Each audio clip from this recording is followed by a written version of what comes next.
I'm announcing a historic action to rescue our nation's capital from crime, bloodshed, bedlam, and squalor, and worse. This is Liberation Day in D.C., and we're going to take our capital back. We're taking it back.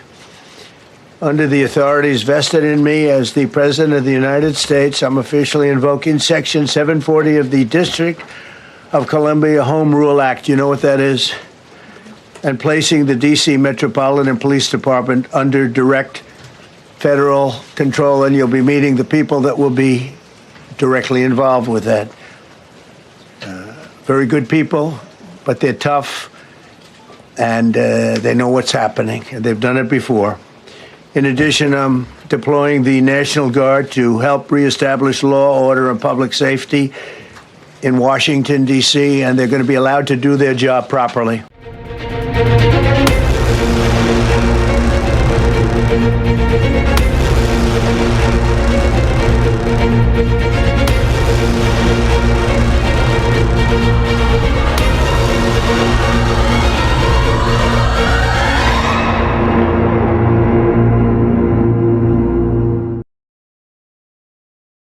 Afternoon and welcome to Overtime. There are days that are so stunning, even I am at a loss for words. Trump has declared, quote, Liberation Day for D.C. as he federalizes the Capitol Police Force and announces his intent to send in the National Guard. Now, this is in response to crime in D.C. being at a 30-year low. I repeat, this is in response to crime being at a 30-year low. I say again, he has nationalized or federalized the D.C. police force and is deploying the National Guard in response to D.C. having crime at a 30-year low, with projected numbers for this year being 20% lower than the previous year. That is what Trump is doing. Now, when he first started doing crazy things like this, it was seen as rather silly, but this is awfully 𝐍𝐢𝐜𝐴𝐻 in how he seems to view reality, which is that reality doesn't matter. He's been posting photos that he took from his motorcade, from the car, of homeless people, saying D.C. is in squalor, which to some extent is true, and there's reasons for that. Believe it or not, and I'd like to explain something. This gets a little technical, so I hope you'll bear with me.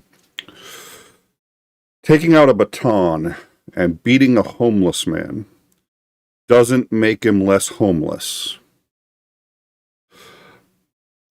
Federalizing the police and bringing out the National Guard and kicking homeless men, picking them up and throwing them where you please, doesn't give them a job or a home.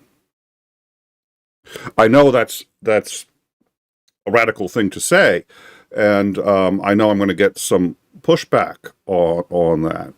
But if his concern is the homeless problem, that's one issue. If his concern is the violence, now what presumably prompted this was one of the Doge boys intervened in a carjacking and received multiple injuries as a result.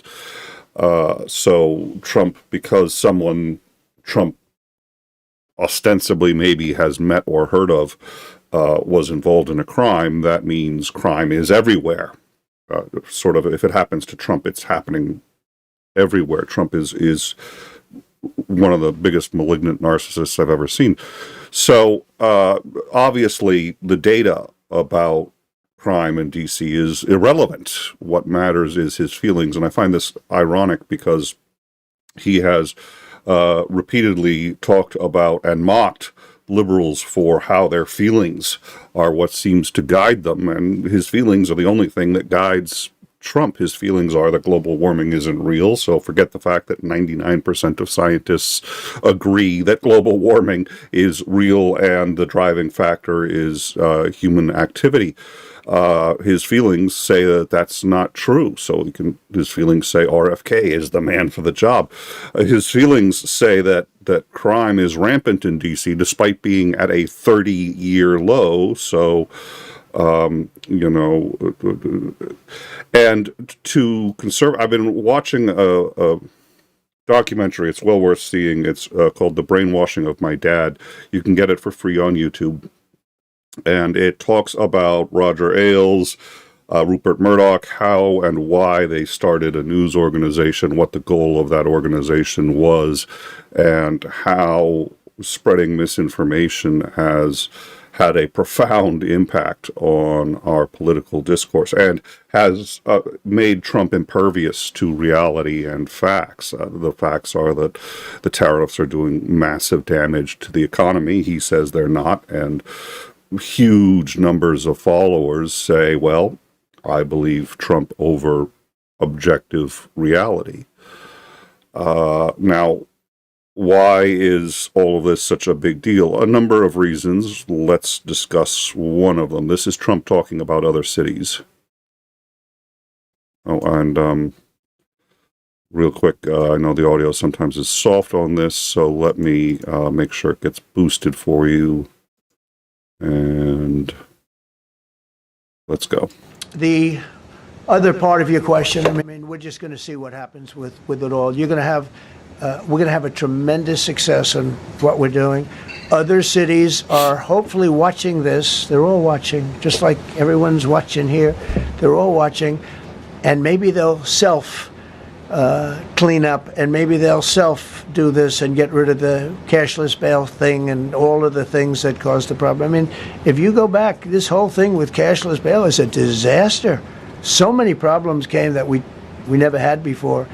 So they're watching us today, and if they don't learn their lesson, if they haven't studied us properly, because we're going to be very successful. I have zero doubt about that. It's going to be so. It's a question of will it be really fast, like the border. You know, everyone said, they used to say, Biden used to say, I need legislation. I didn't get any legislation. I called up our people, and we did a great job. Tom Homan was great. As you know, our secretary did a great job. They did a great job. There's no games. They didn't play games. And we're going to have the same thing here. But then I'm going to look at New York in a little while. Let's do this. Let's do this together. Let's see. It's going to go pretty quickly. And if we need to, we're going to do the same thing in Chicago, which is a disaster. We have a mayor there who's totally incompetent. He's an incompetent man. And we have an incompetent governor there. Pritzker's an incompetent. His family threw him out of the business, and he ran for governor. And now I understand he wants to be president.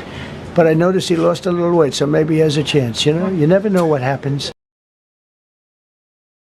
So that is Donald J. Trump talking about federalizing the police in other cities such as New York and Chicago and deploying the National Guard there as well. Now, I noticed a few other things to unpack there. He said that it is do just like he did in the border, which is not get congressional approval. Why do you need it? And it's mildly concerning that he's not aware that he needs it and or when. It's also a little concerning that once again, he's talking about, well, we're going to have a major success. Crime is at a 30-year low.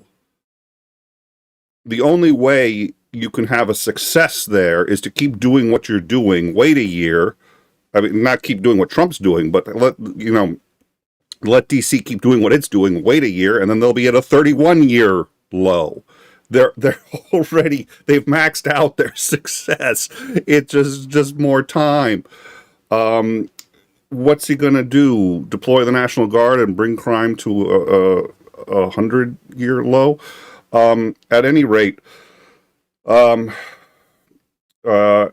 Jeffries, who is the minority leader in the House said, quote, "Violent crime in D.C. is at a 30-year low. Donald Trump has no basis to take over the local police department and zero credibility on the issue of law and order. Get lost."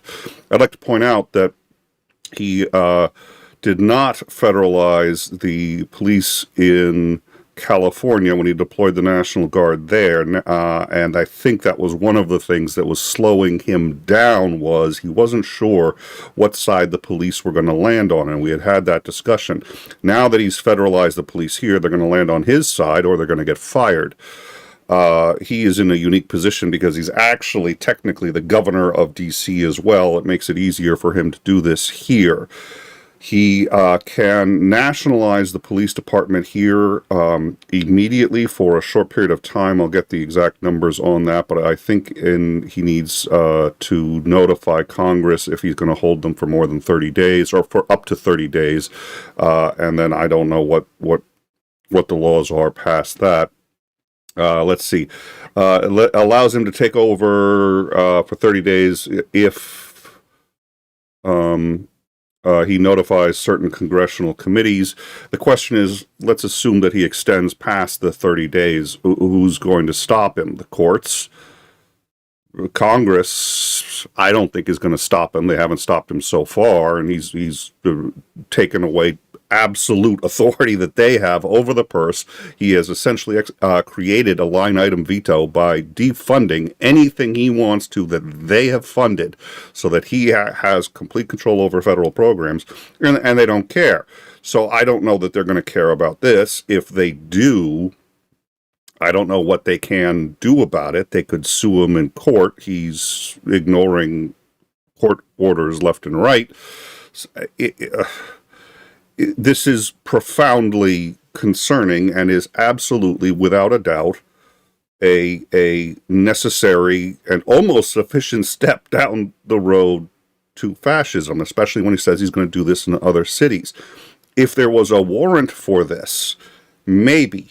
But when they are at a 30-year low, there's the only reason he's doing this is because of what happened to the Doge boy, which may or may not have been staged. A lot of people say it was staged. I honestly don't care. I don't think we're going to find out one way or another. The reality is it doesn't matter. People we know and people in the real world are hurt by random acts of violence all the time. The question is, what is reality? I can't believe I have to say that, but that's the question. What is reality? Not what are Trump's fifis, not what are the Democrat fifis or the Republican fifis. What's reality? Reality is crime is at a 30-year low. They have a homelessness problem. Trump is making that worse with his tariffs. Those are realities. We can show that. There's economic data to show that. What does Trump do when the economic data shows that? Fires the person showing him the data, hires somebody else from, I think it was the Cato Institute, to show different data that isn't the same set of data and say, well, this is even more important data and shows that you're right about absolutely everything, which is complete nonsense.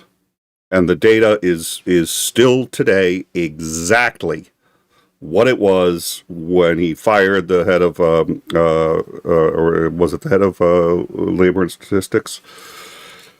Yeah. So, let's see. Although crime in Washington hit a 30-year low last year, Trump on Monday said he was declaring a public safety emergency in the district. That is the only... Now, keep in mind, this is what every single dictator does. This is what we've seen when somebody wants to stay in power. This is what Netanyahu has done. This is what Putin has done. Putin declares a state of emergency over absolutely nothing when he wants to stay in power. This is Ceausescu. This is Pinochet. This is every dictator we've ever seen. When they're about to lose power, suddenly there's an emergency. And we've seen it in every other country. We've identified it clear as day in every other country. There's no emergency. They're just saying, oh, big emergency. And then they take a power grab. He is saying that crime is so bad that he has to take over the police and deploy the National Guard. It is a blatant lie, a blatant power grab.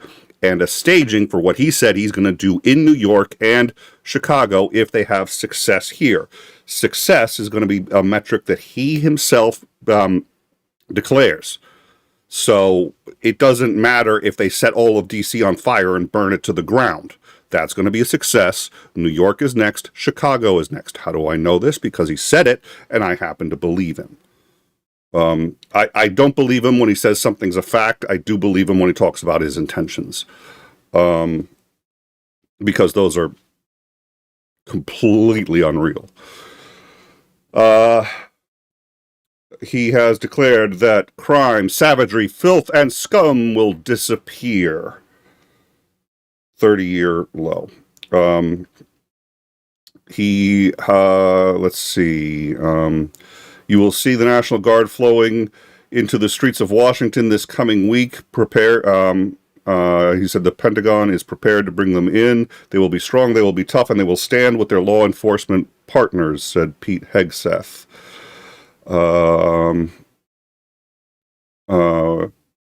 What is really driving the president has been driving around D.C. and seen the filth and squalor for himself, and he wants to make it more beautiful and safe, a White House official told Politico on Sunday. Well, making it more safe, that's happening without him. That's the other thing, which is, so presumably smaller government, and he wants to get the government, he wants to get the government out of our lives. Hold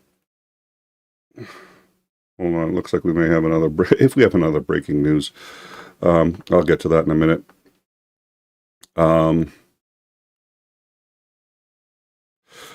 Let's see. The D.C. Attorney General, the administration's actions are unprecedented, unnecessary, and unlawful. There is no crime emergency in the District of Columbia.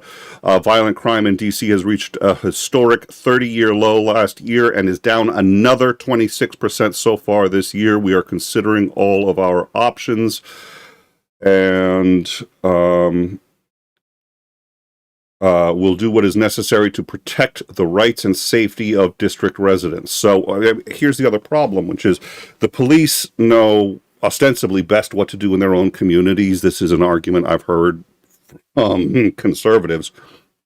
So when you federalize them and then you put Trump in charge of them, and Trump's going to start telling them what to do, and he's going to add the military, the National Guard to that, you've militarized the police in an area that is down 26% from previous year's crime, which was already a 30-year low.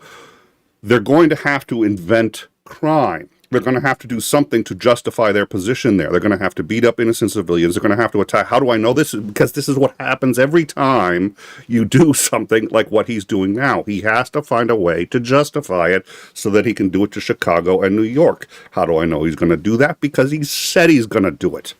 He said he's going to wait to see how this goes first, but it'll be quick. I want to know how he's going to quickly, I don't even know where to begin. Let's see. Baltimore Mayor Brendan Scott said that the actions in D.C. are meant to distract from the issues he should be focused on. Epstein! Sorry. Excuse me. Sorry about that. I'd rather he not be focused on any issues, to be quite honest with you. The tariffs are going bad. He has gotten NVIDIA now to agree to give 15% of all of their profits on chip sales to the U.S. That sounds great. It really does. It sounds great. NVIDIA is just a huge chip maker. Problem is, we buy a lot of NVIDIA chips, and they're going to pass that 15% on to us. So I'm going to have to pay more for my NVIDIA for 4090 or whatever it is I'm going to get. And I have to pay 15% more. That goes to them, and then that goes to DC. That is government efficiency. That is the example of what conservatives are talking about. To get back to brainwashing of my dad, which was a documentary. It is on YouTube for free. I've been watching it. It's an amazing documentary, sort of on the history of how right-wing propaganda, and it is propaganda. We should have stopped calling them news sources quite some time ago. Right-wing propaganda. And just listening to Rush Limbaugh, and he just makes stuff up. And his early admissions that, It's up to you to decide whether or not I'm saying is true. No, that's not how objective reality works. And that's not how, quote, that's not how real news works. It reminds me of when he said that they were spending like $1 billion a day when Obama was at the Taj Mahal, and he's just throwing out these numbers, none of which are true. Two carrier groups. What, 30% of the U.S. Navy was out, protecting Obama as he was visiting India? No. Just inventing stuff wholesale to frighten people. And now he's going to take a city that has homeless rates, homicides. Let's see, this is Baltimore.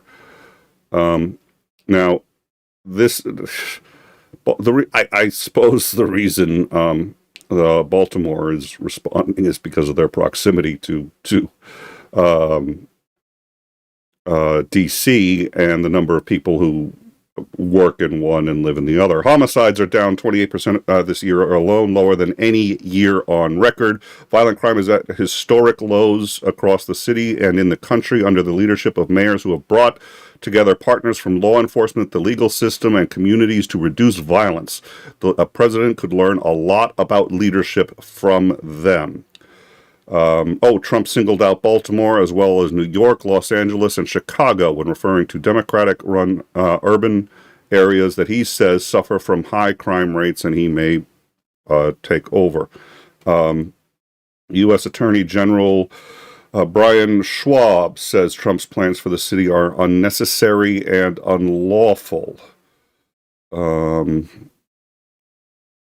We had one tweet that I was looking for, somebody who got it wrong and said that it was at a 50-year low. It's at a 30-year low. I think 30 years is enough. Let's see. Yeah,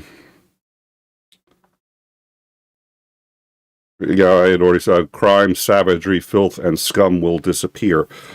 That's the promise of every tyrant. He's promising that in D.C., which is at a 30-year crime law. He's making this up. This is a blatant power grab. He is turning D.C., and here's the other problem. We had about 3 or 4 years ago, we had on, I can't believe I've forgotten his name. I'm going to try to get it. I'm sure his name will come back to me in a minute. But we had on one of the smartest people I've ever met for a series on basic civics. And one of the things that he talked about was why the power to impeach was put in place in the first place. And it actually goes all the way back to well before the founding of the United States. It goes back to England.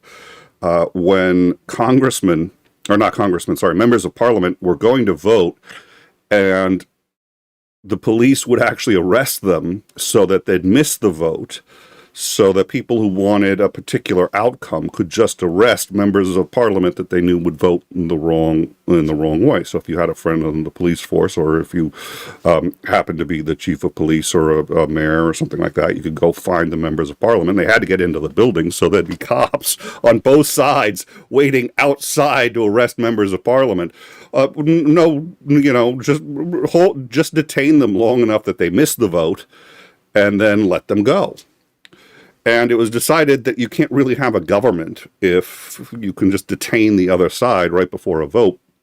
So members of parliament were given immunity against being detained. And it was decided that members of government had to receive some form of immunity against prosecution. Otherwise, they'd be persecuted by the other side to the point of being unable to function. So this immunity was granted to the upper echelon members of the government, and we carried that over. But if you're going to grant immunity to members of the government, you have to find a way to pierce that immunity. That's what impeachment is. Impeachment, by the way, doesn't allow you to have a trial and convict someone and throw them in jail. It's not a means of doing anything other than piercing that immunity. That's all impeachment does, is it says, okay, this person is now out of office, and the civil authorities can do what they want with them. Or, you know, whatever specific relief that the impeaching body decides that they wish to do, but they're not empowered to inflict civil penalties. They're empowered to inflict penalties on the person's powers within the branch of government, and every single member of that body can be impeached. We can impeach judges. Any judge could be impeached by Congress, including the Supreme Court justices, and other members of Congress can be impeached, as we've seen. So that's the impeachment process. It's to get through this layer of immunity. Now, what was I going to say? I do apologize. Let's see. We were talking about Trump taking essentially what he's doing is he is now carving out a swath of the United States, specifically D.C., and he is turning it into his own little fiefdom. Oh, yes. Now I remember. He's going to have control of the police. He's going to have control of the police in D.C. How long before the police start arresting people who are voting in ways that he doesn't like? He has already demonstrated that if he doesn't like it, it is an attack on the government. Again, facts don't matter. His feelings are all that matters. If it hurts his feelings, if it's against, you know, the right of all people to, you know, die of whooping cough, whatever it is, it's an attack on the entire country. He has turned himself into this country. Again, one of the first moves of all dictators. Again, why I always like comparing him most to Pinochet, because there was a point at which Pinochet, when they started criticizing him, he said, look, I'm so important to this country, and I'm the only one who can turn crime around. If you attack me, you are attacking the entire country. So I am allowed to respond in any way that I choose because you made yourself an enemy of the country. That is exactly what Trump is doing. And if it doesn't terrify you, you're not paying attention. I don't care if his values are similar to yours. Ostensibly, somebody from the left could come in and do this. The left has done this before. Take a look at Chairman Mao. Take a look at Stalin. You know, this doesn't have to be just somebody on the right. This should terrify anybody who is pro-democracy, who is pro-reality, which I didn't think was up for grabs. But if you're pro-reality, Trump has just federalized the District of Columbia at a time when it has had the lowest crime rate in decades. And he's lying to do it. And he doesn't care that it's a lie. It's not even really a lie, because I think he kind of believes it. He sees the squalor, so ergo crime must be terrible no matter what the actual facts are. It's absolutely terrifying. We're going to play a clip. We've already played it, but I think it's worth... Actually, we're going to play both clips in just a minute.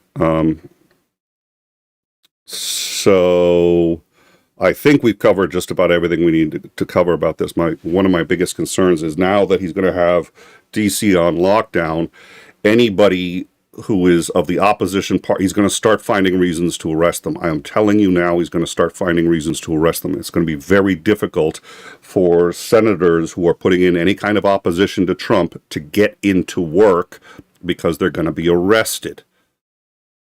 This was the entire reason that the impeachment process had to be set up, was because they had to be given immunity so that they could get to work, so that what Trump is going to do, I give you my word, Trump is going to do this. When he starts finding reasons to arrest them, and he can just invent the reasons. How do I know that? Because he just invented a reason to take over an entire district. And he invented reason. He's been inventing reasons the crime wave from immigrants, not immigrants, sorry, from from illegal immigrants, from undocumented, but let's say illegal immigrants, people who've crossed illegally into this country. The crime wave by that was completely fictitious. They usually follow the law more than anyone else. Why? Because if they commit a crime, they get ejected from the country because they're here illegally. Ooh. All right. We're going to play both these sections again, and then I think that's going to be it. I think this is worth talking about. If you think we've discussed this well and discussed the issues, please share this. This is just the beginning. He's going to start arresting. It's D.C. The whole reason D.C. was its own district was so that nobody could do what he's just done. D.C. does have a representative in Congress, which they finally got, but it's a non-voting representative.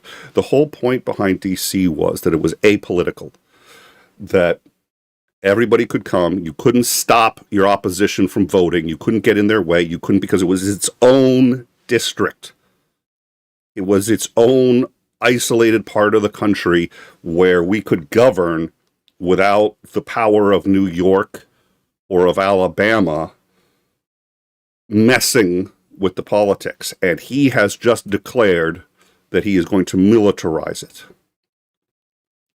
We've seen in Portland, in his first term, that he has followed people that he does not, he's had military surveillance on people he does not agree with, had them black bagged, thrown into the back of vans. They were released, but secret courts. You don't think that's going to happen here? You don't think that's going to happen with people he thinks are a threat to democracy? People who challenge him? People who say, we need the Epstein files out? Because they may just show that he is 10 times worse than anybody has even guessed so far? You think this might have a chilling effect on people who are interested in seeing reality come to him, let alone justice? This is staggering. If you have control of D.C., you can get control of everything else. It just takes time. And he admits that. And he's going to set the schedule. He says that too. This is Trump's, we're going to play now the announcement that Trump made. We've played this already, but we're going to play we played it right at the beginning, just sort of as a rundown at the top of the show. We're going to play Trump's announcement of, did he call it Freedom Day? I forget what he called it. We'll see. I'm announcing a historic action to rescue our nation's capital from crime, bloodshed, bedlam, and squalor, and worse. This is Liberation Day in D.C., and we're going to take our capital back. We're taking it back. Under the authorities vested in me as the President of the United States, I'm officially invoking Section 740 of the District of Columbia Home Rule Act. You know what that is? And placing the D.C. Metropolitan Police Department under direct federal control, and you'll be meeting the people that will be directly involved with that. Very good people, but they're tough, and they know what's happening, and they've done it before. In addition, I'm deploying the National Guard to help reestablish law, order, and public safety in Washington, D.C., and they're going to be allowed to do their job properly. All right, so again, they are allowed to do their job properly. They've been allowed to do their job properly. Crime is at a 30-year low. Liberation Day means nothing to tyrants. Here's the interesting thing. The tyrants most often say the opposite of what they mean. So when he says Liberation Day, and that's a common, when tyrants, plan something, they say, okay, how do we frame it? And they frame it the exact opposite of what it actually is. So, you got your answer there. And then we're going to play this. This is his plans on what to do after Liberation Day is a huge success, which he anticipates it will be very quickly. Crime's going down on its own, so yeah. the other part of your question, I mean, we're just going to see what happens with it all. You're going to have, we're going to have a tremendous success in what we're doing. Other cities are hopefully watching this. They're all watching, just like everyone's watching here. They're all watching, and maybe they'll clean up, and maybe they'll do this and get rid of the cashless bail thing and all of the things that caused the problem. I mean, if you go back, this whole thing with cashless bail is a disaster. So many problems came that we never had before. So they're watching us today, and if they don't learn their lesson, if they haven't studied us properly, because we're going to be very successful. I have zero doubt about that. It's going to be. It's a question of will it be really fast, like the border. You know, everyone said, they used to say, Biden used to say, I need legislation. You didn't need, I didn't get any legislation. We called up our people, and we did a great job. Tom Homan was great. As you know, our secretary did a great job. They did a great job. There's no games. They didn't play games. And we're going to have the same thing here. But then I'm going to look at New York in a little while. Let's do this. Let's do this together. Let's see. It's going to go pretty quickly. And if we need to, we're going to do the same thing in Chicago, which is a disaster. We have a mayor there who's totally incompetent. He's an incompetent man. And we have an incompetent governor there. Pritzker's an incompetent. His family threw him out of the business, and he ran for governor. And now I understand he wants to be president. But I noticed he lost a little weight, so maybe he has a chance. You know, you never know what happens. Yes, it's all terribly amusing. This is the violent crime, and this. All right, we have another. I haven't gotten it yet. The 80s were a huge crime wave in the 80s, and things have gone down dramatically since then. And we want to go back actually before 1960 and up to 2025. You'll see the numbers actually keep going down. We are not in a huge crime wave, and you know, the 80s, that was Reagan, and he didn't have to, you know. Crime went down without deploying the National Guard. Maybe Trump and what he and his fellow conservatives say about states being able to take care of themselves, maybe there's a little truth to that. You never know. Anyways, I'm going to check the live chat real quick. And like I said, if you think we've done a good breakdown of this, please do pass it on. Like, subscribe, sharing, all of that really does help. It helps. So, and we like being able to get this information to you as quickly as possible. Join us on the Discord too. And let's see. All right. I think that just about covers it. Thank you all for joining us. We will see you, barring any breaking news. We know also Trump is presumably, has had his, speaking of Fifi's, had his feelings hurt that, okay, so that is breaking. We do have another breaking story. We'll be covering that on the Discord. There's been an explosion at a Pennsylvania steel cooking plant. There are people trapped. We don't know anything else about it right now. And we did get an update that apparently the police and the mayor of D.C. were not notified that Trump was going to do this. So they found out the same way everyone else did. Just woke up and found it on the news. All right, so we're going to keep an eye on that. Tomorrow, 9 p.m. Eastern, we will have our regularly scheduled In Time with a Xandering, and we will be keeping up on the rundown and overtime with any other breaking news. It's very hard to overestimate how serious this is. This is extraordinarily serious. He has invented a fake crime problem in D.C. in order to federalize the police and send in the National Guard, meaning he will control the entire district. He will control who gets in, who gets out. Probably going to set up checkpoints. Most of the people who work in D.C. don't live in D.C. Most of your congressmen, senators don't live in D.C. So they're going to have to get in now, if they're going to vote, this is extraordinarily serious. Thank you all for joining us, and we will see you tomorrow.